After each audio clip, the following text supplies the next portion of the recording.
Order. I'm going to call the Prime Minister to make a statement, who will be making the statement remotely. Prime Minister. Mr. Speaker, thank you. And with permission, I will update the House on the government's integrated review of foreign defence, security and development policy. Our review will conclude early next year, setting out the UK's international agenda. But I want to inform the House of its first outcome.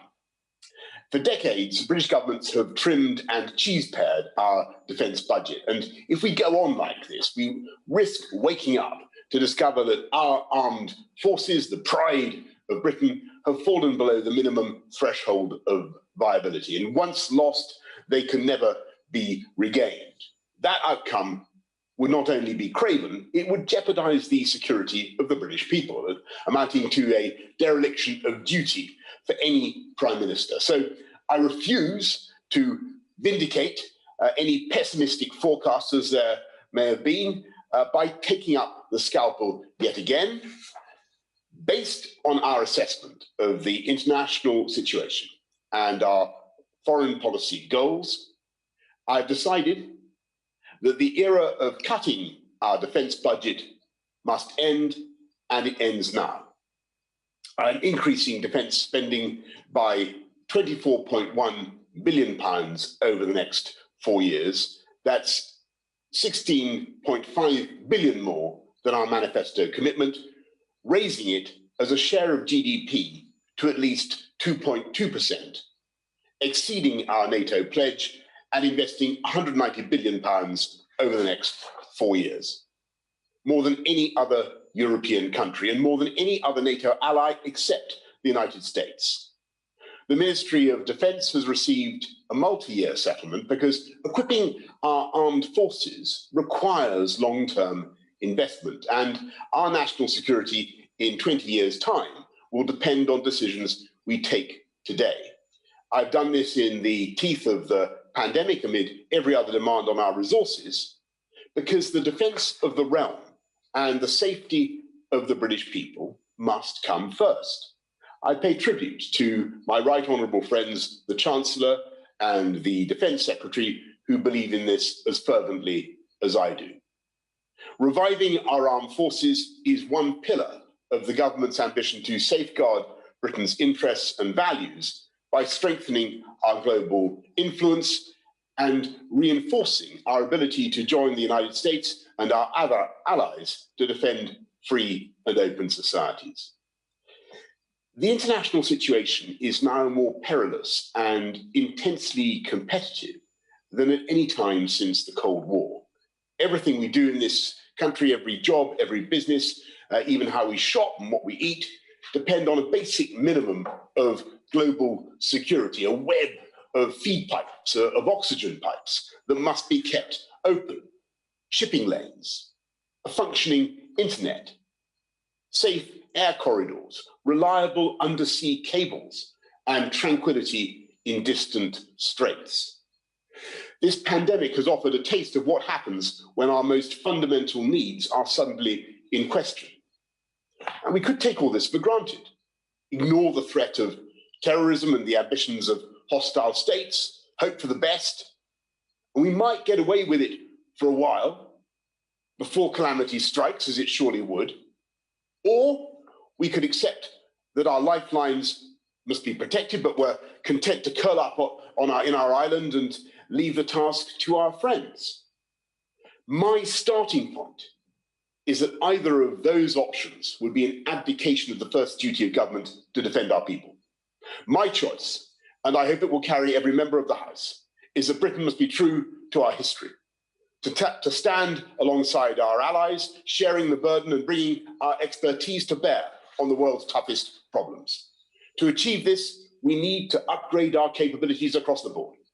We've already united our international effort into a new department combining aid and diplomacy, led with grit and purpose by my right honourable friend, the Foreign, Commonwealth and Development Secretary. Next year will be a year of British leadership when we preside over the G7, when we host COP26 in Glasgow and celebrate the 75th anniversary of the first United Nations General Assembly in London. We're leading the world towards net zero with our 10-point plan for a green industrial revolution. And we're campaigning for our values, particularly freedom of religion and the media, and giving every girl in the world access to 12 years of quality education. But extending British influence requires a once-in-a-generation modernization of our armed forces. And now is the right time to press ahead, because emerging technologies, visible on the horizon, will make the returns from defense investment infinitely greater. We have a chance to break free from the vicious circle whereby we ordered ever decreasing numbers of ever more expensive items of military hardware, squandering billions along the way. The latest advances will multiply the fighting power of every warship, aircraft, and infantry unit many times over. And the prizes will go to the swiftest and most agile nations, not necessarily the biggest. We can achieve as much as British ingenuity and expertise allow. We will need to act speedily to remove or reduce less relevant capabilities, and this will allow our new investment to be focused on the technologies that will revolutionize warfare. Forging our military assets into a single network designed to overcome the enemy. So a soldier in hostile territory will be alerted to a distant ambush by sensors or satellites or drones, instantly transmitting a warning, using artificial intelligence to devise the optimal response, and offering an array of options, from summoning an airstrike to ordering a swarm attack by drones, or paralyzing the enemy with cyber weapons. New advances will surmount the old limits of logistics. Our warships and combat vehicles will carry directed energy weapons, destroying targets with inexhaustible lasers. And for them, the phrase "out of ammunition" will become redundant. Nations are racing to master this new doctrine of warfare, and our investment is designed to place Britain among the winners. The returns will go far beyond our armed forces. From aerospace to autonomous vehicles, these technologies have a vast array of civilian applications, opening up new vistas of economic progress, creating 10,000 jobs every year, 40,000 in total, levelling up across our country and reinforcing our union.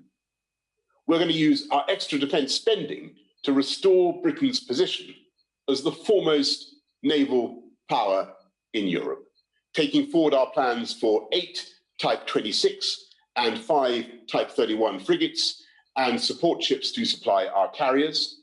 We're going to develop the next generation of warships, including the multi-role research vessels and Type 32 frigates.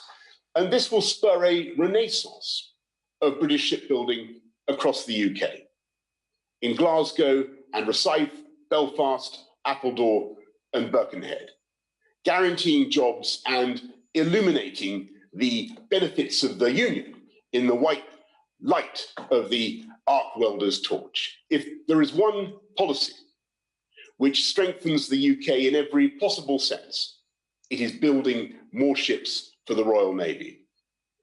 Once both of our carriers are operational in 2023, the UK will have a carrier strike group permanently available, routinely deployed globally, and always ready to fight alongside NATO and other allies.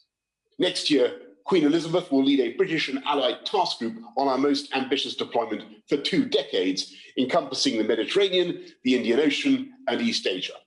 We shall deploy more of our naval assets in the world's most important regions, protecting the shipping lanes that supply our nation, and we shall press on with renewing our nuclear deterrent.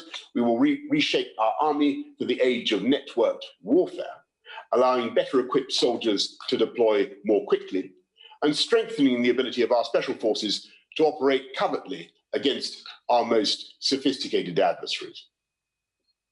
The security and intelligence agencies will continue to protect us around the clock from terrorism and new and evolving threats.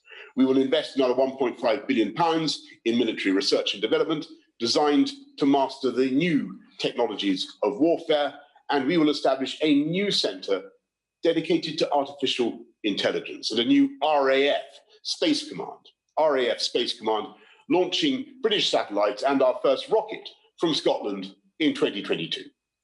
I can announce that we have established a national cyber force, combining our intelligence agencies and service personnel, which is already operating in cyberspace against terrorism, organised crime, and hostile state activity. And the RAF will receive a new fighter system harnessing artificial intelligence and drone technology to defeat any adversary in air-to-air combat. Our plans will safeguard hundreds of thousands of jobs in the defence industry, protecting livelihoods across the UK and keeping the British people safe. The defence of the realm is above party politics, and we all take pride in how British resolve saved democracy in 1940, and British internationalism, directed by Clement Attlee, helped to create NATO and preserve peace through the Cold War. The wisdom and pragmatism of Margaret Thatcher found a path out of confrontation when she met Mikhail Gorbachev in 1984. In each case, Britain tipped the scales of history and did immense good for the world. Now we have a chance to follow in this great tradition, to end the era of retreat, to transform our armed forces, bolster our global influence, unite and level up across our country, protect our people and defend the free societies in which we fervently believe. Mr. Speaker, I commend this statement to the House. I now call the Leader of the Opposition, Right Honourable Keir Starmer. Thank you, Mr. Speaker, and can I thank the Prime Minister for advance sight of his statement. Mr. Speaker, under my leadership, national security will always be Labour's top priority. Britain must once again show global leadership and be a moral force for good in the world, both in how we tackle present and emerging security threats, but also in how we build a fairer, greener and more secure world. So we welcome this additional funding for our defence and security forces, and we agree that it's vital to end what the Prime Minister calls, I have to say with complete lack of self-awareness, an era of retreat. But, Mr. Speaker, this is a spending announcement without a strategy. The government has yet again pushed back vital parts of the integrated review, and there's no clarity over the government's strategic priorities. And then there's the question of money. How will this announcement be paid for? Such is the government's handling of this pandemic that the UK has the sharpest economic downturn of any G7 country. Next week, the Chancellor will have to come here and set out the consequences of that. So can the Prime Minister tell us today, will the commitments he's made require additional borrowing, mean tax rises? If so, which ones? Or will the money have to come from other departmental budgets? In particular, at the election last year, there was a very clear Conservative Party manifesto to, and I quote, spend 0.7% of GNI on international development. So a straight question, Prime Minister. Is the government going to keep to that manifesto commitment? He must know that if he breaks it, that would not only undermine public trust, but also hugely weaken us on the global stage. The Prime Minister spoke of an era of retreat, a really interesting phrase after a decade of Conservative government and underinvestment in our armed forces. Can I remind the House that defence spending has fallen by over £8 billion in real terms over the last 10 years? Over the same period, UK regular forces have decreased by a quarter, and on top of that, the National Audit Office estimate there's a black hole of up to £13 billion in the MOD equipment plan. So the additional funding today is on foundations that have been seriously weakened over the last 10 years. And let me come to a point that's very important to our armed forces personnel. Can the Prime Minister tell us, will there be any further cuts to the size of our armed forces over the period of this spending review? There are a number of other holes in the Prime Minister's plan. With less than 6 weeks to go to the end of the transition period, there's still no clarity about the direction of our post-Brexit foreign or trade policy. and the government has not yet rolled over existing trade agreements with 15 countries. That's deals worth up to £80 billion of trade a year. The Prime Minister speaks of tackling global security threats, improving cyber capability, and that is all welcome, and we welcome it. But 4 months after the Intelligence and Security Committee published its report concluding that Russia posed, and these are their words, an immediate and urgent threat to our national security, can the Prime Minister tell us why he's still not acted on this or followed through on the committee's recommendations? And when will he do so? And Mr. Speaker, there was very little beyond warm words about how the UK will lead the global efforts against the biggest threat we face, the international climate emergency. The COP26 conference is a once-in-a-generation opportunity, but the climate change community says that the UK's domestic measures, quotes, are not making adequate progress in preparation for climate change. And yesterday's announcement, another press release without a strategy, will do nothing to address this. Mr. Speaker, this is a time of huge global uncertainty. It is time for Britain to emerge from a decade of decline. I know the Prime Minister is always keen to talk about the bits of government he enjoys, big announcements, space programmes, moonshots, but this statement shows the government still lacks a clear strategy or a coherent vision for Britain in the world, or any idea how the promises the Prime Minister makes will actually be delivered. Thank you, Mr. Speaker. Prime Minister. Well, Mr. Speaker, of all the humbug I've heard from the right honourable gentleman opposite, I think that really takes the cake. This was a man who campaigned until December last year to install in government a Prime Minister who would have wanted to scrap our armed services and pull out of NATO.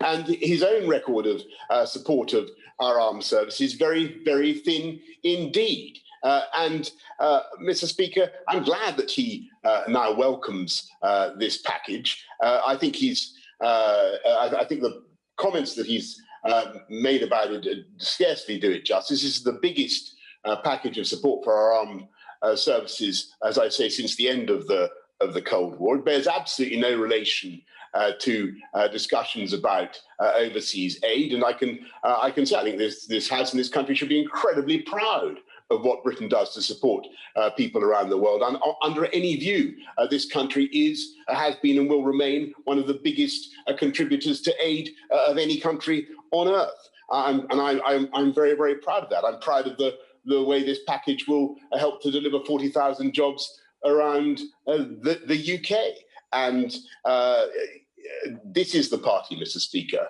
that fundamentally believes in defence of the realm, in supporting our armed forces and ensuring that the country as a whole is strong and is able to project our strength around the world. And it was very notable, and this is the country by the party, by the way, the government that instituted such extra protections for our armed services as wraparound childcare for armed services families. And by the way, Mr. Speaker, protects our veterans and the families of veterans from the misery of continual prosecution, vexatious prosecution by well-paid lawyers, Mr. Speaker, long after the alleged crimes were committed and when no new evidence has been provided. And it was the party opposite, Mr. Speaker, under the leadership of the gentleman opposite, Mr. Speaker, who refused to vote in favour of the Overseas Operations Bill, which would have given veterans that protection and that reassurance. And Mr. Speaker, I don't think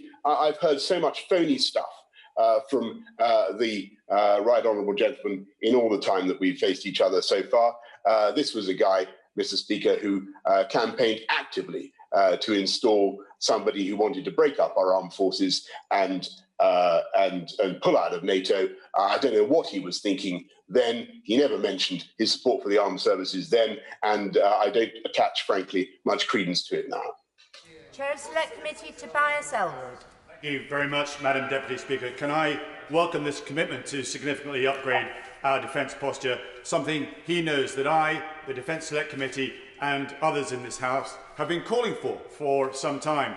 Could I also welcome the honesty from the Prime Minister in recognising that the UK and indeed the West have become too risk-averse in standing up to some of the threats that we face. I recall my time of frustration as a Foreign Minister and Defence Minister in wanting Britain to play a more assertive and proactive role on the international stage, not just with our hard power, our soft power, but with our thought leadership as well. But there was ever less appetite to do so. So I very much welcome this statement today. Could my right honourable friend assure the House that as we take on the presidency of the G7, we will work closely with the new US administration in boosting Western resolve to confront a growing number of hostile competitors, including China, who have for too long been allowed to pursue their own destabilising and competing agendas? Prime Minister. Well, I thank my right honourable friend, and he's completely right. This package, I believe, will encourage and bolster our friends and our alliances around the world. It enables the UK to project global influence right into the future. That's why it's a multi-year package. And I don't think anybody around the world will be able to doubt from this announcement today our commitment to NATO, to the transatlantic alliance, and to the security of our friends and allies around the world. Leader of the SNP, Ian Blackford. Thank you, Madam Deputy Speaker, and can I thank the Prime Minister for advance sight of his statement. In the SNP, we support a refocusing on the contemporary threats that we face. We need to readjust our defence capabilities for the modern world, and it's especially important that a focus is given to issues such as cyber security. But what we do not accept is that the priorities of this government and the threat of the disbanding of historic regiments such as the Black Watch. Disbanding the Black Watch would show that the promises made to Scotland during the Scottish independence campaign have been broken, buried and forgotten by this government. We were promised 12,500 personnel to be stationed permanently in Scotland. The number remains well below 10,000. Such broken promises not only mean fewer jobs in Scotland, but also undermines Scotland's security interests. Madam Deputy Speaker, billions of pounds of taxpayers' money are still being spent on Trident nuclear weapons. Scotland remains overwhelmingly opposed to weapons of mass destruction on the Clyde. We need to respond to today's challenges rather than on vanity projects. Madam Deputy Speaker, the SNP also has serious reservations regarding such a windfall to defence spending during these unprecedented times of hardship for so many. This review will reportedly see the UK as Europe's biggest defence spender, when just 3 weeks ago this government refused to provide free school meals for children during the holidays.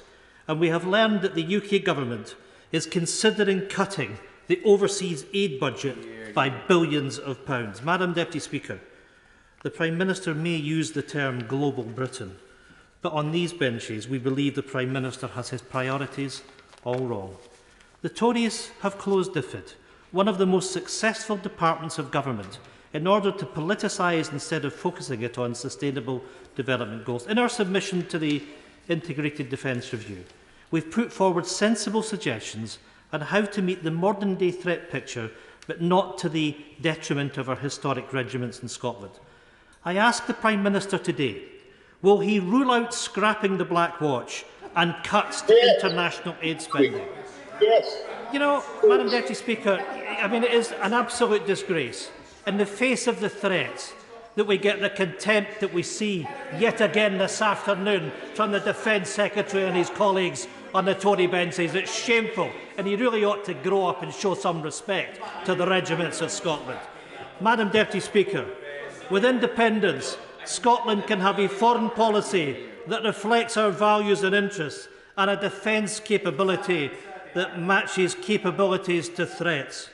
With our submission to this review, we're looking to play a constructive role in informing UK policy, but we will be setting out how Scotland can play a full role as a normal, law-abiding, values-driven, independent country on the world stage. Prime Minister.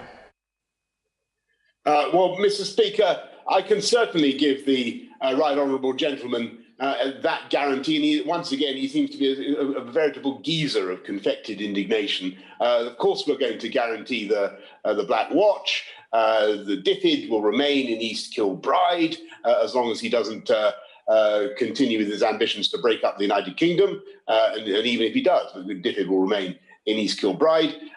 Mr. Speaker, it's preposterous to listen to the Scottish National Party talking about their desire to support defence spending when everybody knows fine well that it's thanks to the UK-wide investment that we're able to deliver not just the Black Watch and DFID in East Kilbride, but a fantastic programme of shipbuilding in Govan and in Rosyth. And under his plans, it's not just that there would be no deterrent, there would be no shipbuilding, there would be no Black Watch, Mr. Speaker, in the land of the SNP. That's the reality. Fox. Deputy Speaker, can I say to my right honourable friend that this statement smacks not only of promises kept, but promises exceeded, and I congratulate him for that. Does he accept that in an era when global cyber attacks threaten our entire way of life, from the economy to the NHS, that we need to spend more of our defence budget on assets that we cannot see, as well as updating our core assets, and this needs to be clearly explained to the British people? And in this war of the invisible enemy, does he believe that cyber doctrine has evolved to match our capabilities, especially on existential threats, in order to provide adequate deterrence? Prime Minister. Well, thank you, Madam Deputy. My right honourable friend is an expert on what he's talking about, and I can tell him that obviously the National Cyber Force is working on doctrine that is currently evolving, but we will deploy our cyber capabilities, I'm sure he and the House would expect, in accordance with international law, and we will do it to protect the British public and our citizens. We now go to the Leader of the Liberal Democrats, Sir Ed Davey. Madam Deputy Speaker, we all owe an enormous debt to the brave men and women of our armed forces and security services for their work keeping our country safe. So we will give this review the study it merits, but can I immediately welcome the extra investment in cybersecurity, so Cheltenham's GCHQ and the amazing people who work there can continue to ensure the UK remains a world leader in this crucial aspect of modern defence.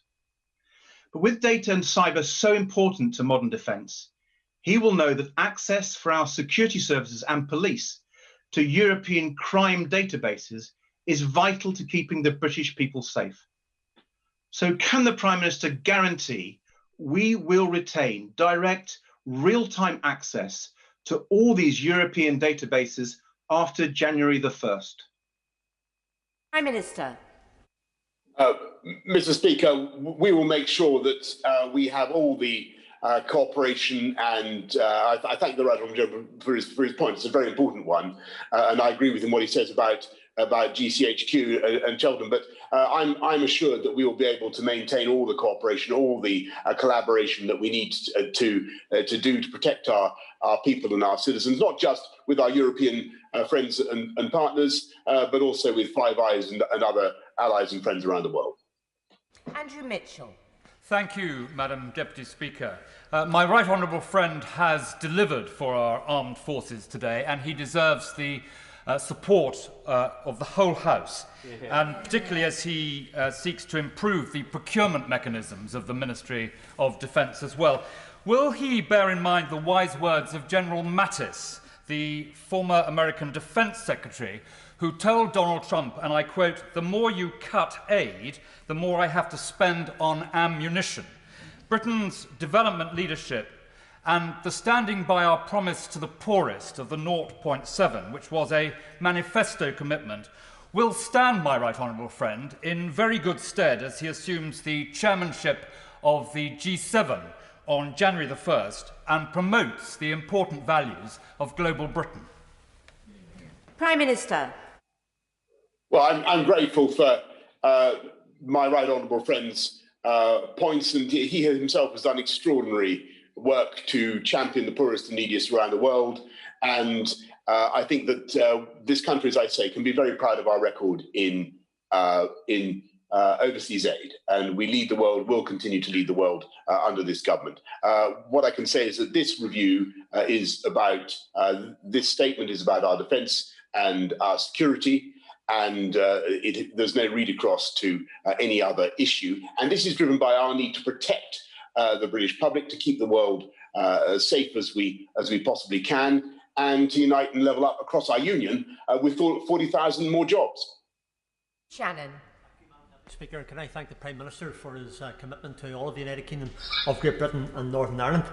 Would the Prime Minister further confirm that while the goal is speed, readiness and resilience as opposed to mass mobilisation, that for the British Armed Forces to remain the best in the world, training of personnel must be a top priority to ensure that whilst we are ready for technological warfare, we are also remain ready for physical forms of war, as well as how will the review of recruitment procedures secure that very goal?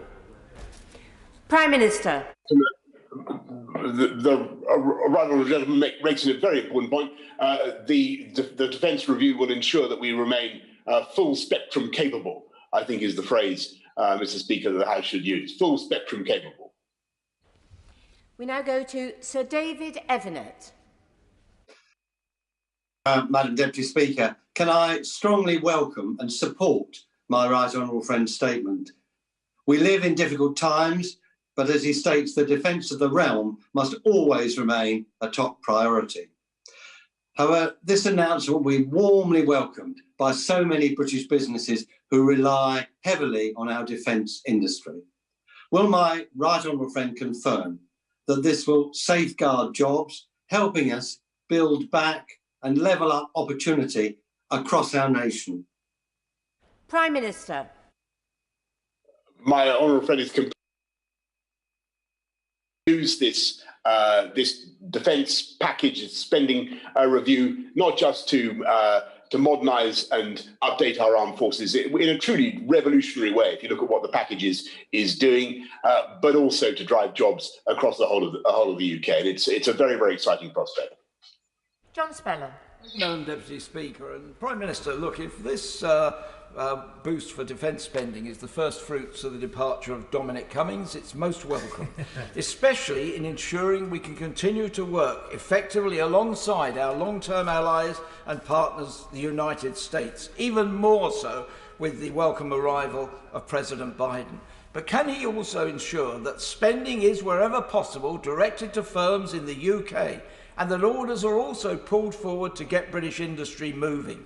And he can start with the Fleet Solid support ships, tell the Ministry of Defence to send out the invitations to bid, not in some ill-defined spring, as they're saying at the moment, but very early in 2021, and which would be a very welcome Christmas present and New Year message, not only for our shipyards, but also for our engineering steel industries and their communities as well.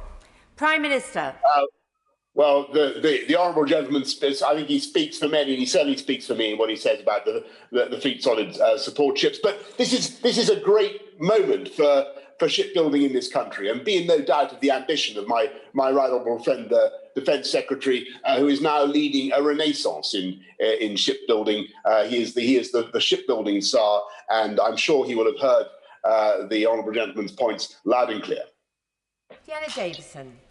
Madam Deputy Speaker, and I welcome in the strongest possible terms the incredible announcement today from the Prime Minister.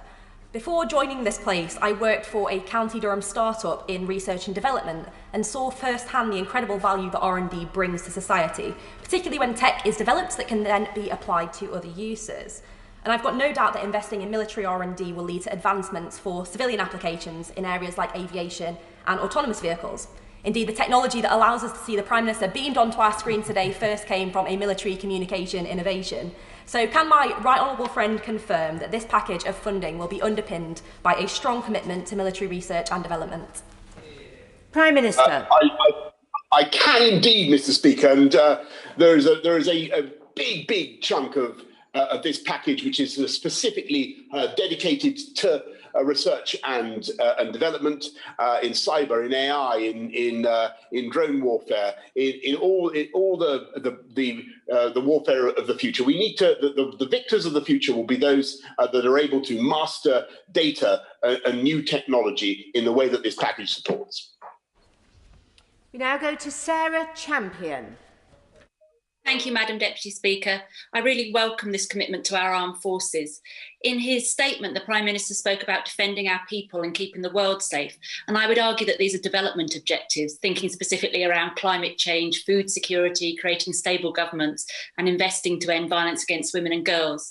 So how will the Prime Minister ensure that development remains front and centre of the UK's new international policy following the integrated review? And can he please quash rumours and confirm his manifesto commitment to the 0.7, both now and going forwards?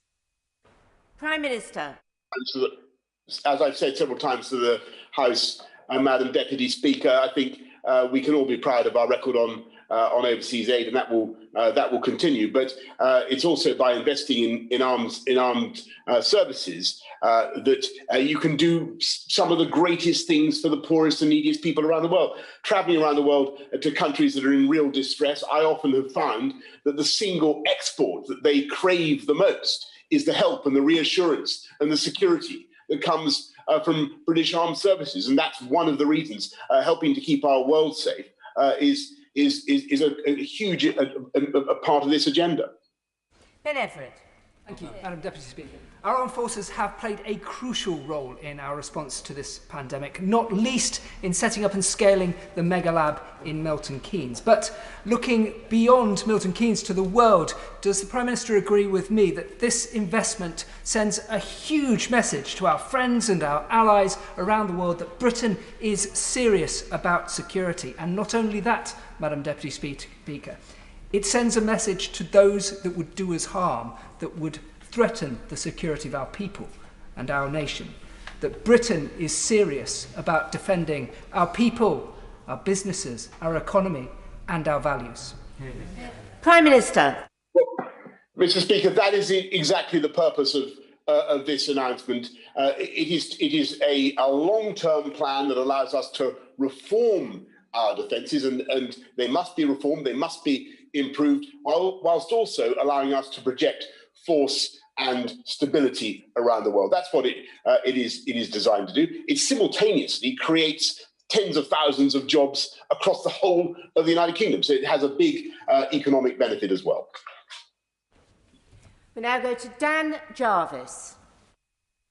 Thank you, Madam Deputy Speaker. I welcome the commitment to additional future funding, but we shouldn't forget that British boots are on the ground in Afghanistan today. A consequence of President Trump's threat to reduce troop numbers would mean that the UK will need to play a greater role in building peace, security and resilience. So, can I ask the Prime Minister whether the UK stands ready to meet this challenge and ensure that the people of Afghanistan are afforded the opportunity of a more peaceful and prosperous future? Prime Minister. The Honourable Bannon, I recognise and admire the service that he himself has given to this country in our armed forces, and he's completely right to point to the issue of potential American drawdown in those areas. We're watching it very closely, and I can tell him that we will be working with our American friends in the new administration to ensure that we continue to do whatever we can to protect the stability and security of those troubled countries. Now go to Dr. Julian Lewis. Thankfully, the Prime Minister is fulfilling his leadership election promise on defence spending. Given that the National Cyber Force, formally announced today, involves offensive cyber operations, I welcome the fact that the ISC will provide oversight of this joint MOD-GCHQ venture. Is my right honourable friend fully satisfied that the Intelligence and Security Committee is now properly constituted to conduct this scrutiny impartially and independently? Prime Minister. Yes, Madam Deputy Speaker. I believe that the Intelligence and Security Committee is well equipped to provide exactly that further layer of of scrutiny of cyber operations. Now go to Owen Thompson. Thank you, Madam Deputy Speaker. The Prime Minister's outlined his ambition for a space control to secure space launch capability from the UK. But concerns have been raised by some in the UK-based space industry around the recently published UK-US Technology Safeguards Agreement, which has not yet been scrutinised by this place. So what guarantee can the Prime Minister give the UK-based space industry that will be central to any space programme, and will he meet me to discuss this in more detail? Prime Minister. The Honourable Gentleman raises an important and interesting issue. I'll do my best to ensure that his concerns are addressed and that the House is able to look at all the technology safeguards measures that we're putting in place. That's obviously right. Tugendhat. Thank you, Madam Deputy Speaker. First of all, may I hugely welcome this announcement. This is a fantastic statement of resolve for the UK at home and abroad. It does more than guaranteeing the future of the Black Watch. It invests in businesses from Arbroath all the way to Abergavenny. It is a fantastic statement of the defence capability of our nation, of a whole United Kingdom. But it also raises questions. Now, this spending package is enormously important because it allows the planners to think about the future, confident in the money they will have to spend. Will he therefore commit to bringing forward as soon as possible the integrated review so that we have a strategic approach to that spending? Because this time we can't outspend the communists. We've got to outthink them. Prime Minister. The Honourable Gentleman is spot on. Actually, what this package does is set out a lot of the basic structure of the spending review. A lot of it can be of the integrated review. You can start to see the tools that we're going to be using, but we will be shortly completing the integrated review. And he's absolutely right in his fundamental point that this is about having smarter forces in order to outwit our foes. And every time that the UK has been asked to do that, we have always historically risen to that challenge. This will give us the tools to do it. Now go to Jamie Stone. Thank you. Can I say that as a Scottish MP, I have no doubt as to the vital role that Scotland plays in the defence of the realm. We think about recruitment of personnel, as the Prime Minister mentioned, an establishment such as Forsyth and RAF Lossiemouth are great examples. Now, on the 7th of September 1921, the Cabinet met outside London for the very first time in history. This was to consider the Irish crisis, and they met in the townhouse in Inverness. So, Madam Deputy Speaker, may I suggest to the Prime Minister that the UK Cabinet meets again in the Inverness townhouse on the 7th of September next year. This would be to celebrate the 100th anniversary of the 921 meeting, and it would also enable the Prime Minister and the Cabinet to review the defence of the UK by visiting such as RAF Lossiemouth, and perhaps also to learn about the great role that our armed forces have played and play right now in beating the COVID pandemic. Prime Minister. The Honourable Gentleman makes an incredibly important point about the role of our armed services in beating the COVID pandemic, which I should have made earlier on myself, Mr. Speaker. I was up in Scotland, I think actually at Lossiemouth, talking to members of our armed services who are doing the testing, helping to fly patients from remote islands to hospitals. It was wonderful to see the way UK armed services have helped during this pandemic, Mr. Speaker. Madam Deputy Speaker, I'm sorry, I can hardly see you down the TV screen here. But what I can say is I will bear his invitation very, very closely in mind to come to Inverness for a cabinet next year. We will study that with interest. Now go to Peter Bone. Thank you, Madam Deputy Speaker. It was a great pleasure in the previous business to praise the Prime Minister for his leadership in delivering Brexit. So it's also great to be able to praise the Prime Minister's leadership in delivering this multi-year settlement for our wonderful men and women of our armed forces. Would he like to thank all those officials and civil servants in the Ministry of Defence, all the armed forces that work many hours to help deliver this multi-year settlement? But in particular, would he like to thank the Secretary of State for Defence, whose robust work on this has helped ensure that we have come to this point and delivered for our armed forces. Prime Minister. It is always a pleasure to thank my right honourable friend, the Secretary of State for Defence, who I've known for many, many years and is a good friend of mine. But I think that he is supported, as the honourable gentleman rightly says, by thousands of brilliant officials, not to say nothing of the members of our wonderful armed services who have helped to make this package what it is. And I believe it will deliver for our people, deliver for our country for years and years to come. Lloyd Russell-Moyle. Thank you, Madam Speaker. In the mid-90s, the UK was one of the largest contributors to UN peacekeeping missions in terms of troops and personnel. Now we only have 600 worldwide that we contribute in terms of personnel. Will this budget be a turnaround back to a proud tradition of peacekeeping troops? And will the Prime Minister actually commit to ensuring the 0.7 is not devalued at all in this wider review? Prime Minister. Well, Mr. Speaker, one of the reasons why I'm so excited about going up to 2.2% of our spending on defence is, as the honourable gentleman points out, it will allow us to do more on peacekeeping. And by the way, I think he's right to draw attention to the way the UK could do more on peacekeeping. And I'm proud of what we're doing, for instance, in Mali. But this programme, this investment gives us the scope to do even more. We now go to Marco Longhi. Thank you, Madam Deputy Speaker. This is a hugely important announcement, which as a member of the Armed Forces Parliamentary Service, I know will be much welcomed by our armed forces.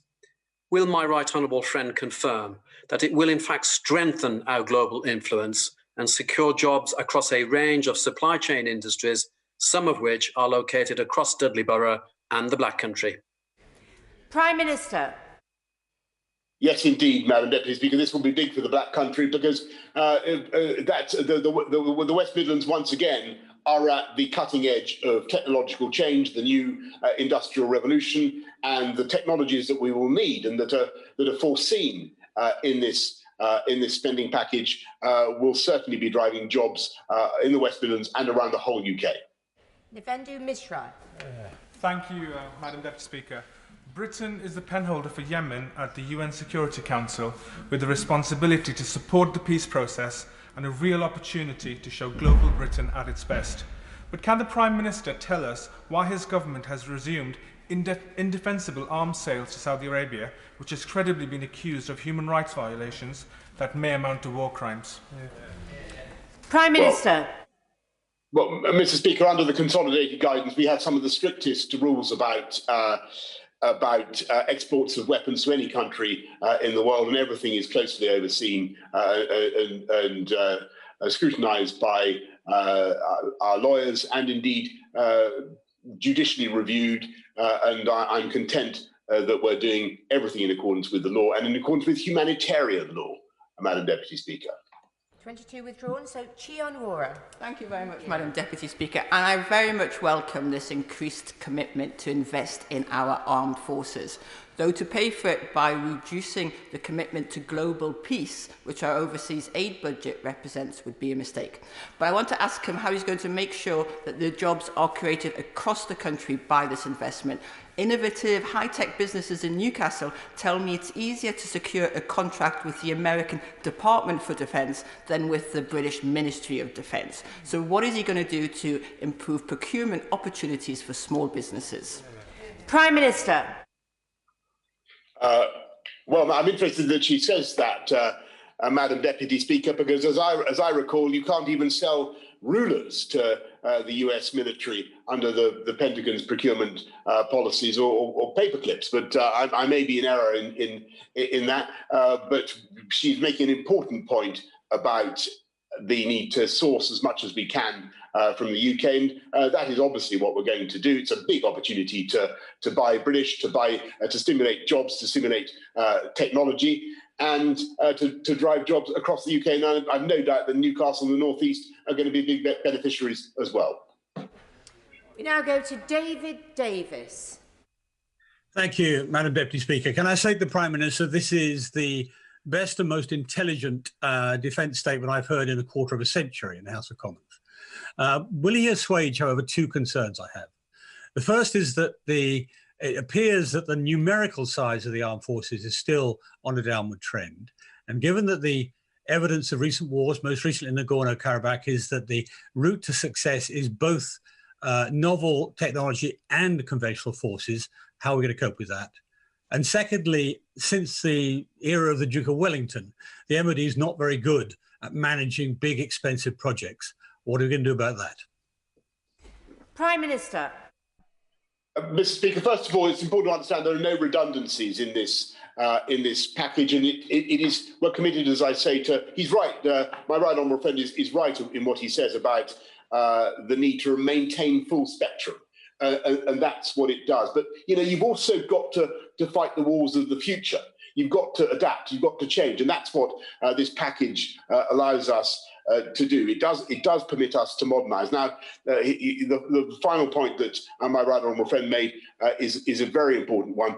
We are going to be following this with a very, very beady eye. There have been, you know, historic overspends, historic mistakes in procurement, some painful episodes that we don't need to go into, in which investments have not turned out well.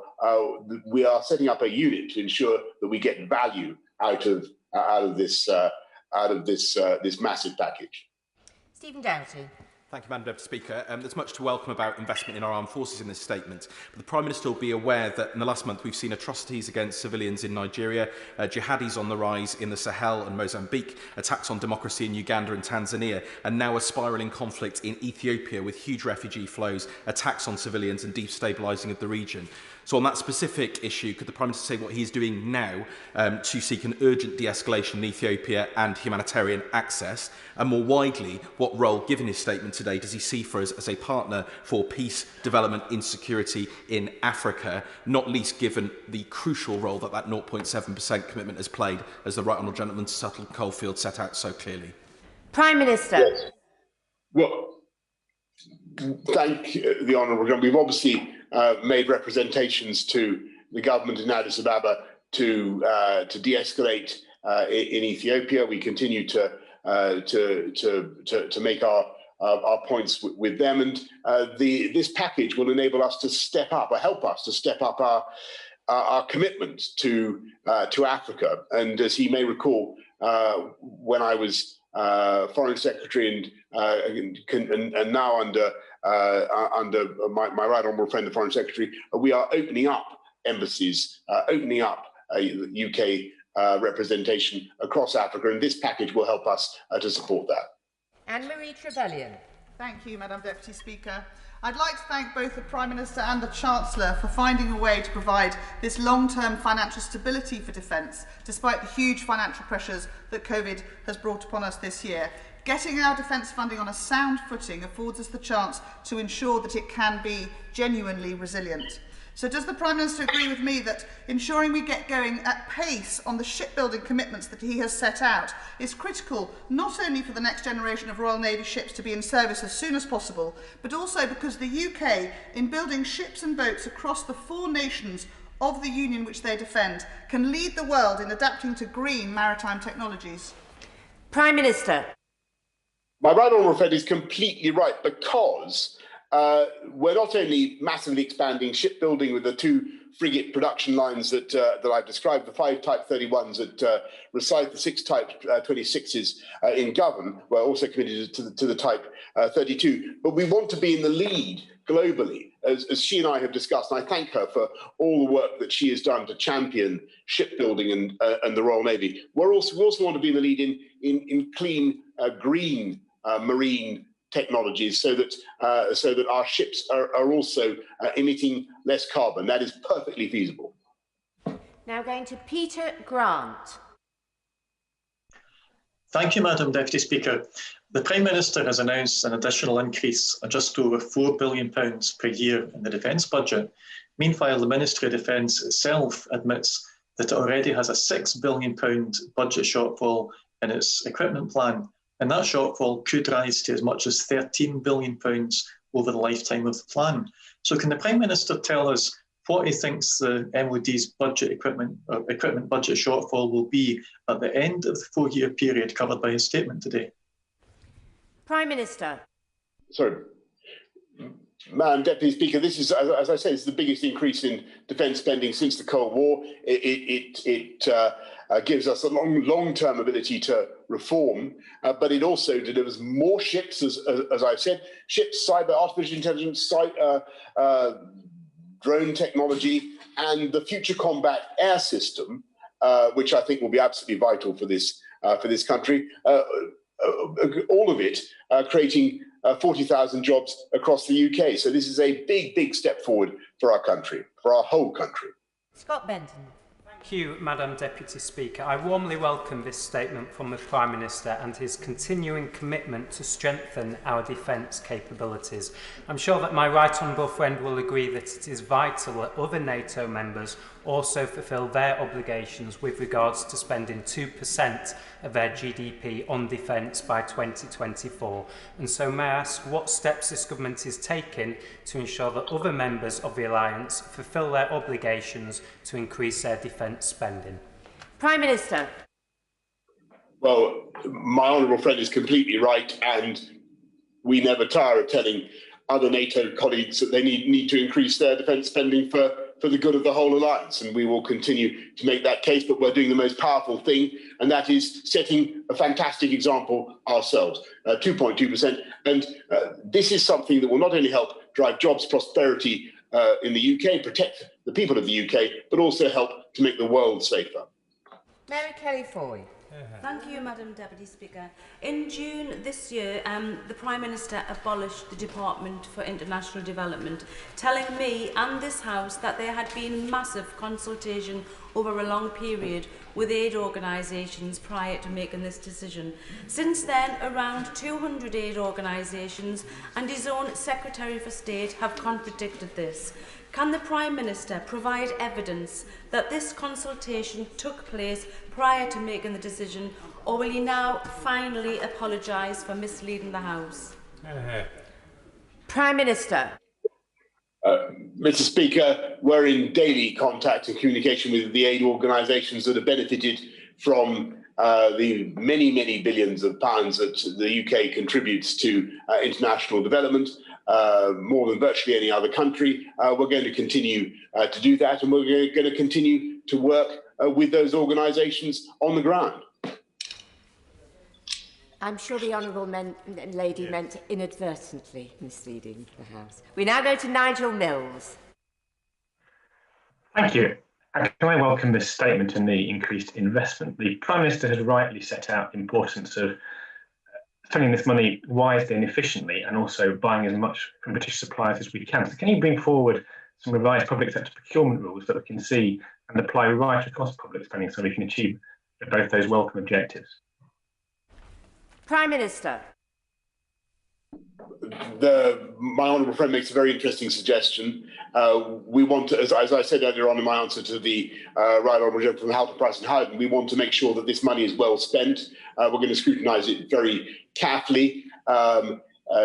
Normally, defence spending is out with most overdue procurement rules, but we will make sure that we have we spend this, we procure all this in the UK insofar as we possibly can, and use it to drive jobs and growth, and that means spending it wisely.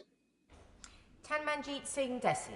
Thank you very much. Madam Deputy Speaker, with the Conservatives having been in power for over a decade, it is indeed ironic that the Prime Minister has just referred to coming out of an era of retreat and decline, wherein he himself has helped facilitate huge cuts to spending on our defence and our brave armed forces.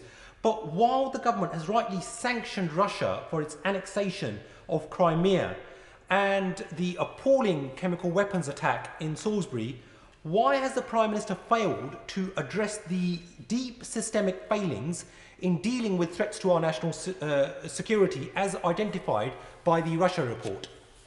Prime Minister. Mr. Speaker, I can't. I'm afraid that the honourable gentleman is pretty indistinct from here because of the size of the screen. But that was a question from the Labour benches, I think, and it seems extraordinary that complaints about not being tough enough on Russia are being directed at the government from Labour when they were led until only a year ago by somebody who was regularly appearing on Russia TV and took the Russian side in what happened over in the Salisbury poisonings. We remain absolutely determined to protect this country from threats from all quarters, particularly from those who wish us ill, and that's why we're investing in cyber. That's why we're investing in our security in the way we are today. We now go to Jeremy Hunt. Thank you, Madam Deputy Speaker. Prime Minister, this is a fantastic announcement. He will remember last year that in the leadership campaign, I said we should be moving towards 3% of our GDP on defence. So we think exactly the same on this. But could I urge him not to listen to any voices in his ear that say the way to fund this may be a temporary cut in the 0.7% aid commitment? We spent a decade winning the argument for that. And even a temporary cut will create an enormous clamour of people who say we should not go back to it. And in a year when we've had 100 million more people going into extreme poverty, I know he would not want to send the wrong signal out to the world about our values as a country. Prime Minister. Mr. Speaker, my right honourable friend and I think alike on so many of these issues, and we think alike on this too. This country can be immensely proud. He can be immensely proud of the leadership he showed on aid and development around the world when he was Foreign Secretary and in championing the needs of the underprivileged across the planet. The UK, under any view, continues to do that. Look at what we just did with the Gavi summit for global vaccines, raising about $9 billion to spread vaccines around the world. Look at we lead the world in investment in epidemic preparedness in so many ways, and we will continue to do so. The people of this country will continue to be world leaders in giving aid. And I just want to say I remember his campaign, Mr. Speaker, for Madam Deputy Speaker, for increasing funding on defence. I listened to it very carefully, and I thought he was right at the time, and I'm glad that we've been able to fulfil his expectations now. Kenny McCaskill. Thank you, Madam Deputy Speaker. When the major threat is terrorism, largely homegrown and driven by inequalities and prejudice, with other budgets cut, inequality rising and prejudice increasing, how will all the King's soldiers and all the King's weaponry put further victims together again? Prime Minister. Well, Madam Deputy Speaker, I thought that I couldn't quite hear that question, but it seemed to me to be saying that terrorism was somehow caused by injustice in this country. I don't believe that to be true. We now go to Philip Dunn. I very warmly welcome this material increase in defence budgets, Prime Minister, and in particular the multi-year nature of this settlement. One of the significant reasons for challenges in defence budgeting is the stop-start nature of political decision-making on these multi-year projects. So this statement will help get the equipment plan both modernised and back on track, which I very warmly welcome. Does the Prime Minister agree with me that the United Kingdom can now fully take into account the UK prosperity impact of defence procurement, and will he do what he can to ensure that state aid issues and the opportunity cost of making in the UK will be fully recognised by the Treasury? Prime Minister. My right honourable friend makes a really important point. This is a big moment for us to ensure that these colossal investments do drive jobs and growth in this country. And that's what they are going to do. And that's why I'm so thrilled about the announcements for shipbuilding in particular. But it's not just shipbuilding, Madam Deputy Speaker. It's new jobs in new technology in all kinds of ways across the whole country. Now go to Stuart Malcolm MacDonald. Thank you, Madam Deputy Speaker. I can only assume that Conservative members of Parliament have been awfully punch drunk on the numbers, because what the Prime Minister has effectively done is rip up the integrated review by announcing the spending before the review itself. Surely the review is supposed to inform the spending. But let me ask the Prime Minister a specific question about a specific promise. At the last independence referendum, his party promised 12,500 permanently based armed forces personnel in Scotland. Can I ask him if that promise will be met by the time of the next independence referendum? Prime Minister. Well, Madam Deputy Speaker, forgive me. He asked a very interesting question about a hypothetical political event, which is at least a generation away. But what I can say to him is that there is absolutely no threat to the Black Watch, Diffid in East Kilbride, or any of the other fantastic investments that this package brings to Scotland. And it's a fantastic thing for our country and for our union. Going now to John Barron. Thank you, Madam Deputy Speaker. This announcement is extremely welcome, and one, as an ex-soldier, I know will be well received by our superb armed forces. My right honourable friend will know that the integrated review offers the opportunity to consider Britain's foreign policy assets in the round, including its world-class soft power capabilities. Can he therefore confirm that when the review is published, it will reflect the recommendations of the recent British Council APPG report and include a soft power strategy at its core, as well as a central role for Britain's primary soft power assets, including the British Council? Prime Minister. I really thank my right honourable friend, because he's right to highlight the importance of soft power, and studies have shown that we're amongst the biggest soft power wielders in the world. We are a soft power superpower. That has many components. The British Council is certainly one of them, but a robust, self-confident defence policy allowing us to project strength around the world is also hugely valuable. Hard power leads to soft power. Ms Jones. Thank you, Madam Deputy Speaker, and I thank the Prime Minister for his statement. Like many people across Newport West, I welcome the election of Joe Biden as President of the United States and Kamala Harris as First Woman Vice President. So in his recent phone call with President-elect Biden, can the Prime Minister tell us how he explained the actions of his government's undermining of the Good Friday Agreement? Prime Minister. Well, what I said to President-elect Biden was how much I congratulated him and Kamala Harris on their election, how much we looked forward to working together on a number of issues on Northern Ireland. I made the point that we both shared a strong desire to uphold the Good Friday Agreement, the stability of Northern Ireland, and that was the purpose of the UK Internal Market Bill.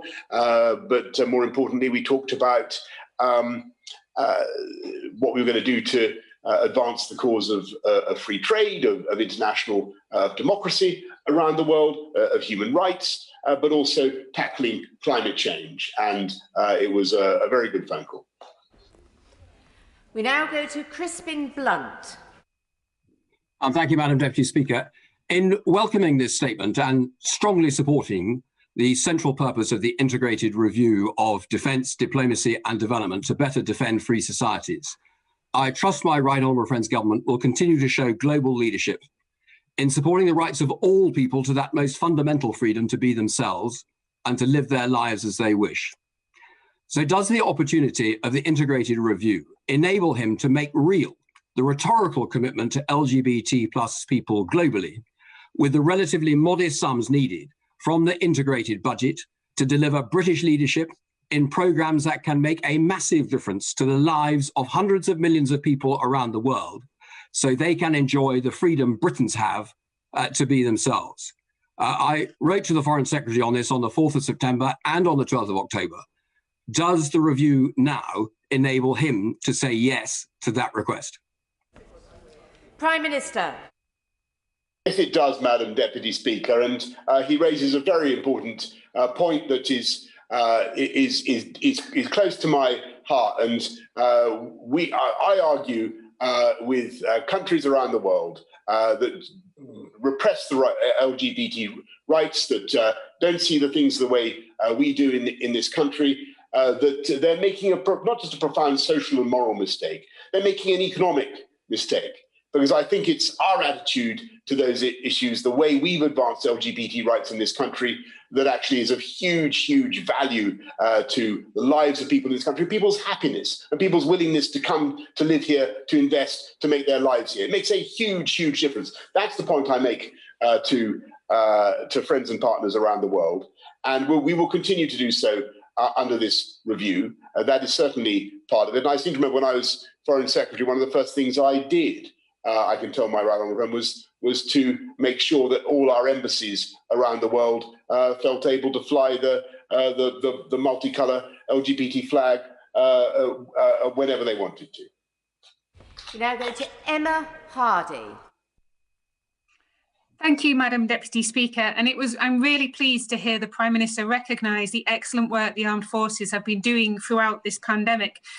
So what I'm hoping is that the Prime Minister will make some of those excellent armed force personnel available to Hull and East Riding to assist us during this awful time we're facing right now with our health emergency. Prime Minister. Yes, indeed, Madam Deputy Speaker. And the Honourable Lady is making a really, really good point and a good request, because we're looking at what we can do with our armed services to ramp up and roll out the lateral flow mass testing, the rapid turnaround tests that people, I hope, are starting to be aware of. We're looking for places to trial that, in addition to what we've done in Liverpool, and the armed services will certainly be playing a part in that. The final question, we go to Brendan Clark-Smith. Thank you, Madam Deputy Speaker. And can I wholeheartedly welcome the Prime Minister's commitment to not only increasing defence spending, but also the investment in new military technology. I have companies in my constituency, such as Drone Defence in Retford, who specialise in innovative drone technology. And can I invite the Prime Minister to visit Drone Defence and show our commitment that British companies such as this will be at the forefront of this investment? And would he agree that this is not just an investment in our nation's defence, but also in local high-skilled jobs? Prime Minister. Well, I'm absolutely thrilled to hear about the company he raises, a Drone Defence. I understand that they're also been able to take on some new young employees through the Kickstart scheme, and that's great. These are exactly the kind of cutting-edge companies that we're going to be supporting, but also many other types of industry and business across the country. And I will certainly look forward to coming to see him in Bassetlaw, where I think we had good news on the hospital as well. Thank you. 3-minute suspension to allow the safe exit and entry of honourable and right honourable members.